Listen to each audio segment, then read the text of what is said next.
कल्पना कीजिए कि आपके किसी मौलिक अधिकार का उल्लंघन हुआ है। आप न्याय के लिए कहाँ जाएंगे? देश की सबसे बड़ी अदालत में या उस अदालत में जो आपके सबसे करीब है? ये कोई अकादमिक सवाल नहीं है, बल्कि ये भारतीय संविधान के दो सबसे शक्तिशाली अनुच्छेदों के बीच के अंतर को दिखाता है, अनुच्छेद 32 और अनुच्छेद 226। बिल्कुल। और ये सिर्फ नंबर नहीं है। एक को तो डॉक्टर बी.आर. अम्बेडकर ने संविधान की आत्मा और हृदय कहा था, और दूसरा शायद नागरिकों के लिए न्याय का सबसे, कह सकते हैं, सुलभ दरवाजा है। और आज हमारी चर्चा का मिशन यही है। हम गहराई से समझेंगे कि ये दोनों अनुच्छेद क्या हैं, इनके बीच के मुख्य अंतर क्या हैं और अलग-अलग स्थितियों में एक आम नागरिक के लिए कौन सा ज्यादा प्रभावी हो सकता है। हम इनके दायरे से लेकर इनके तहत जारी होने वाले विशेष आदेशों यानी रिट्स तक सब कुछ देखेंगे। और हम इसे असल दुनिया के उदाहरणों से जोड़ेंगे, मतलब स्थानीय पर्यावरण के मुद्दों से लेकर राष्ट्रीय निजता की चिंताओं तक। ये देखेंगे कि ये कानूनी प्रावधान असल में काम कैसे करते हैं, क्योंकि ये सिर्फ कानून की किताबों के लिए नहीं है, ये हमारे अधिकारों के असली रक्षक हैं। तो चलिए शुरुआत संविधान के हृदय से ही करते हैं। अनुच्छेद 32। स्रोत कहते हैं कि ये खुद एक मौलिक अधिकार है, कि सुनने में थोड़ा अजीब लगता है। एक अधिकार की रक्षा के लिए अदालत जाना, वो खुद एक अधिकार कैसे हो सकता है? यही इसकी सबसे अनोखी और शक्तिशाली बात है। देखिए, संविधान के भाग 3 में हमें जीवन, स्वतंत्रता, समानता जैसे कई मौलिक अधिकार दिए गए हैं।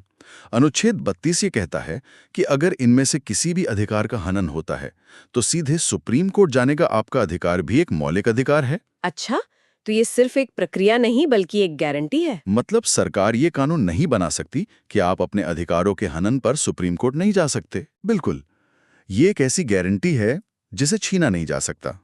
लेकिन इसकी कुछ सीमाएं भी हैं, खासकर इसकी दायरे को लेकर। दायरा? हाँ, ये केवल और केवल मौलिक अधिकारों के उल्लंघन पर ही लागू होता है। तो अगर मेरे मकान मालिक से किराए को लेकर कोई विवाद है और मुझे लगता है कि ये अन्याय है, तो आप अनुच्छेद 32 के तहत सीधे सुप्रीम कोर्ट नहीं जा सकते। नहीं जा सकते। नहीं, क्योंकि वो एक संविधात्मक, मतलब कॉन्ट्रैक्चुअल विवाद है, मौलिक अधिकार का हनन नहीं।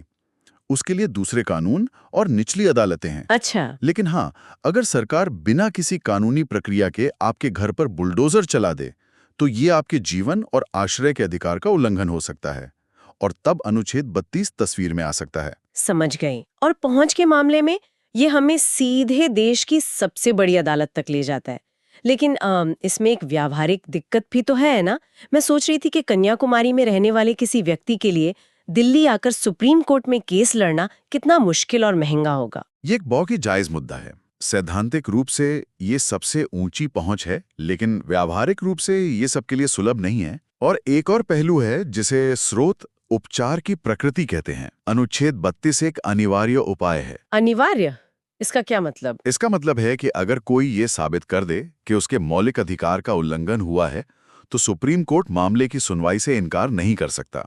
तो उन्हें केस सुनना ही पड़ेगा, वो ये नहीं कह सकते कि हमारे पास बहुत काम है, आप कहीं और जाइए। सिद्धांततः नहीं, वे सुनवाई से इनकार नहीं कर सकते। हालांकि हाल के वर्षों में ये चलन देखा गया है कि अदालतें याचिकाकर्ताओं को पहले उच्च न्यायालय जाने के लिए प्रोत्साहित करती हैं, पर तकनीकी रूप से ये एक गारंटी है। इसका एक क्लासिक उदाहरण है रोमेश थापर बनाम मद्रास राज्य का मामला 1950 का। हाँ, ये हमारे स्रोतों में भी है। उस मामले में मद्रास सरकार ने एक कम्युनिस्ट पत्रिका पर प्रतिबंध लगा दिया था। रोमेश थापर सीधे अनुच्छेद 32 के तहत सुप्रीम कोर्ट गए, और कोर्ट ने भाषण और अभिव्यक्ति की स्वतंत्रता की रक्षा करते हुए उस प्रतिबंध को रद्द कर दिया। और हाल के समय में? हाल में तो पुट्टस्वामी मामले में निजता के अधिकार को मौलिक अधिकार मानना भी इसी अनुच्छेद की शक्ति को दिखाता है। ठीक है, तो अनुच्छेद 32 एक गारंटी शुदा, शक्तिशाली लेकिन संकीर्ण दायरे वाला अधिकार है। अगर ये इतना शक्तिशाली है, तो फिर अनुच्छेद 226 की जरूरत ही क्या पड़ी? यहाँ पर कहानी और भी दिलचस्प हो जाती है।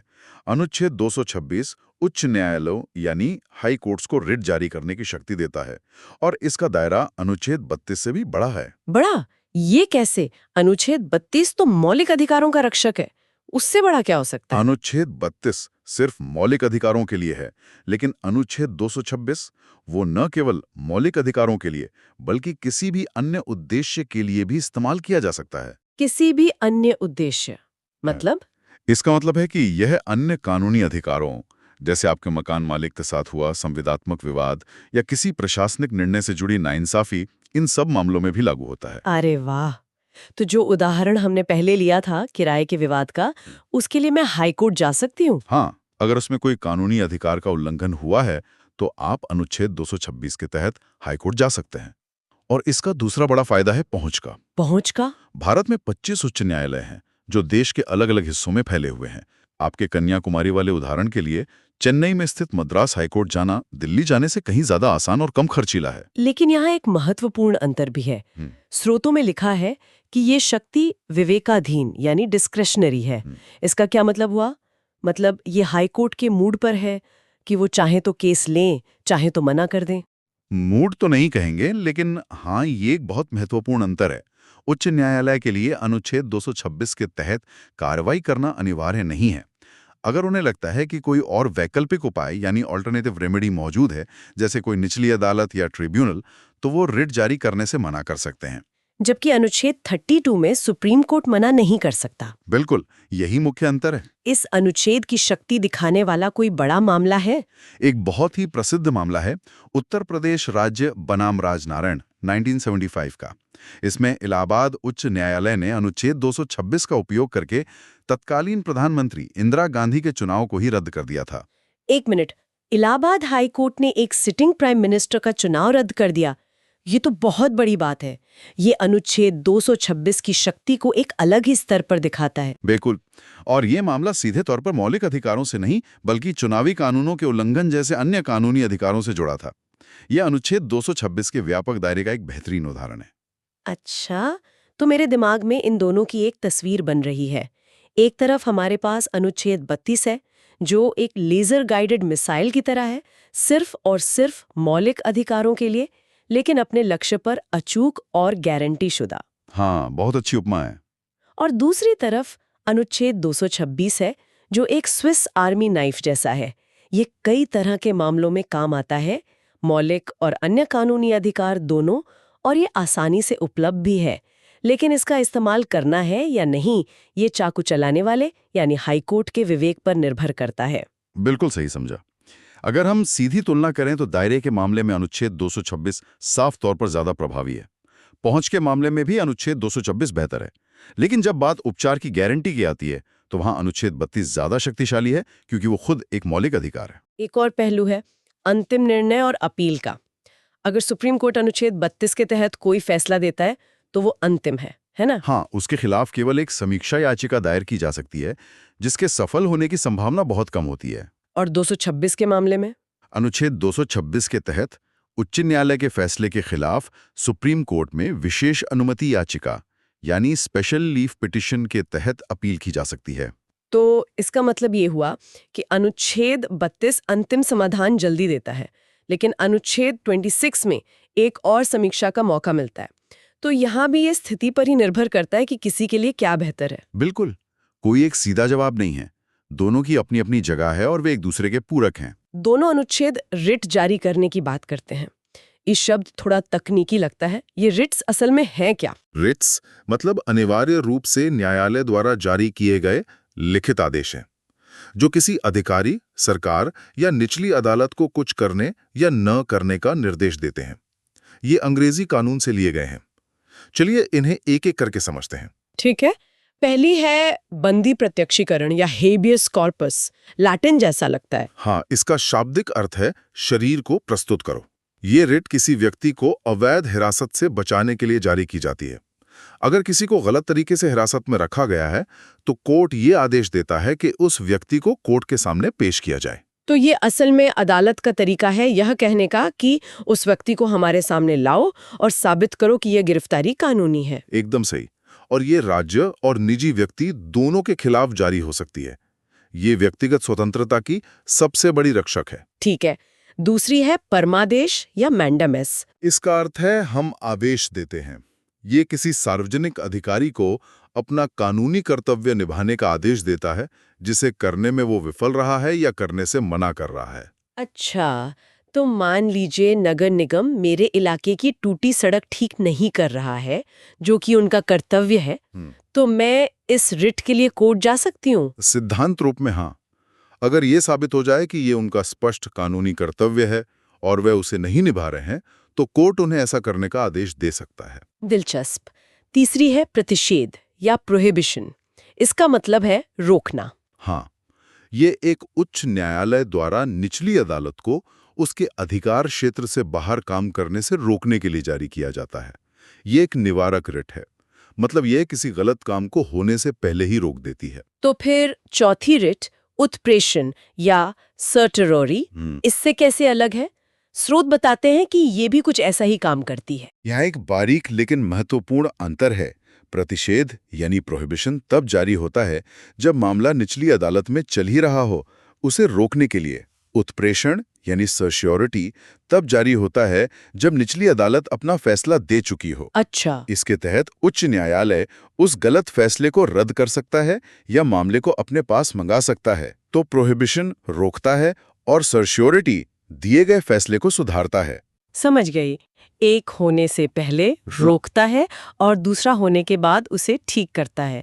और आखिरी पांचवी रिट है अधिकार प्रच्छा या क्वो वारंटो। इसका शाब्दिक अर्थ है किस अधिकार से। ये किसी व्यक्ति से ये पूछने के लिए जारी किया जाता है कि वह किस अधिकार से कोई सार्वजनिक पद धारण कर रहा है। तो ये एक तरह से ये पूछना है कि आपको ये सरकारी नौकरी या पद किसने और किस कानून के तहत दिया। बिल्कुल, ताकि ये पता चल सके कि नियुक्ति अवैध तो नहीं है। अगर ये पाया जाता है कि उस व्यक्ति का उस पद पर कोई कानूनी अधिकार नहीं है, तो उसे उस पद से हटाया जा सकता है। तो आज की दुनिया में 2025 के संदर्भ में ये सब कैसे काम करता है?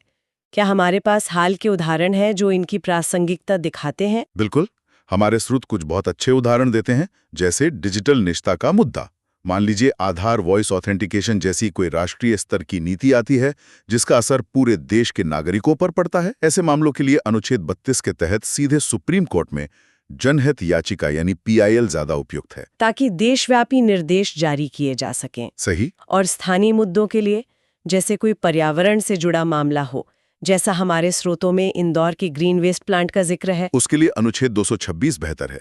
ये एक स्थानीय मुद्दा है और इसे मध्य प्रदेश उच्च न्यायालय में अनुच्छेद 226 के तहत बेहतर ढंग से निपटाया जा सकता है। हाईकोर्ट स्थानीय परिस्थितियों को बेहतर समझता है। और अगर स्वास्थ्य सेवा तक पहुंच की बात करें, जैसे आयुष्मान भारत योजना, यहाँ दोनों अनुच्छेद मिलकर काम कर सकते हैं। अनुच्छेद 32 के तहत सुप्रीम कोर्ट में इस योजना की राष्ट्रीय नीति को चुनौती दी जा सकती है। वहीं अनुच्छेद 226 के तहत मान लीजिए दिल्ली उच्च न्यायालय में स्थानीय स्तर पर इसके कार्यान्वयन में जो कमियां हैं उन्हें उठाया जा सकता है। हमारे स्रोतों में क्षेत्राधिकार की जटिलता का भी जिक्र है। एक मामला है यूनियन ऑफ इंडिया बनाम संजीव चतुर्वेदी का। ये थोड़ा जटिल लगता है। हाँ, ये एक दिलचस्प पहलू है जो दिखाता है कि कानून हमेशा सीधा नहीं होता। इस मामले से ये सवाल उठा कि अगर दिल्ली में स्थित कोई ट्रिब्यूनल कोई आदेश देता है जिसका असर उत्तराखंड में काम करने वाले किसी अधिकारी पर पड़ता है, तो उस आदेश को किस उच्च न्यायालय में चुनौती दी जा सकती है? दिल्ली में जहां ट्रिब्यूनल है या उत्तराखंड में जहां उस आदेश का असर हुआ है? ये तो वाकई में एक पहेली है। बिल्कुल, और सुप्रीम कोर्ट ने इस मामले में व्यवस्था दी कि चुनौती दोनों में से किसी भी जगह दी जा सकती है। यह मामले के तथ्यों पर निर्भर करेगा। तो इस पूरी चर्चा का जो सार निकल रहा है वो ये है कि अनुच्छेद 32 और 226 के बीच कोई एक विजेता नहीं है, ये कोई मुकाबला नहीं है। सही कहा। असल में ये एक दूसरे के पूरक हैं। एक के बिना दूसरा अधूरा है। ये दोनों मिलकर भारत में न्याय के लिए एक मजबूत और लचीला ढांचा तैयार करते हैं। तो कह सकते हैं कि अनुच्छेद 226 ज्यादातर मामलों के लिए ज्यादा व्यवहारिक, तेज और सुलभ विकल्प है। ये न्याय का पहला और सबसे महत्वपूर्ण दरवाजा है। और अनुच्छेद 32 वो अंतिम सुरक्षा कवच है, वो आखिरी गारंटी है। ये राष्ट्रीय महत्व के मौलिक अधिकारों के लिए अंतिम रक्षक बना हुआ है और यही वजह है कि इसे संविधान की आत्मा और हृदय कहा गया। यहाँ पर एक अंतिम विचार आता है। हमारे स्रोत बताते हैं कि कभी-कभी अदालतें, विशेष रूप से सुप्रीम कोर्ट, अनुच्छेद 32 के तहत याचिकाओं को सीधे स्वीकार करने में अनिच्छा दिखाती हैं। वे लोगों को पहले उच्च न्यायालय जाने के लिए प्रोत्साहित करती हैं। हाँ, और इसका कारण अक्सर मामलों का बढ़ता बोझ बताया जाता है। ये एक व्यावहारिक वास्तविकता बन गई है। तो ये एक दिलचस्प सवाल खड़ा करता है, अगर अनुच्छेद 32 के तहत सुप्रीम कोर्ट जाना अपने आप में एक मौलिक अधिकार है, एक गारंटी है, तो इसका क्या मतलब है जब अदालत खुद उस पहुंच को सीमित करने की कोशिश करती है? क्या इससे उस गारंटी में कोई कमी आती है जिसे संविधान की आत्मा कहा गया है? क्या हम व्यवहारिकता के नाम पर धीरे धीरे संविधान की आत्मा को कमजोर करने का जोखिम उठा रहे हैं?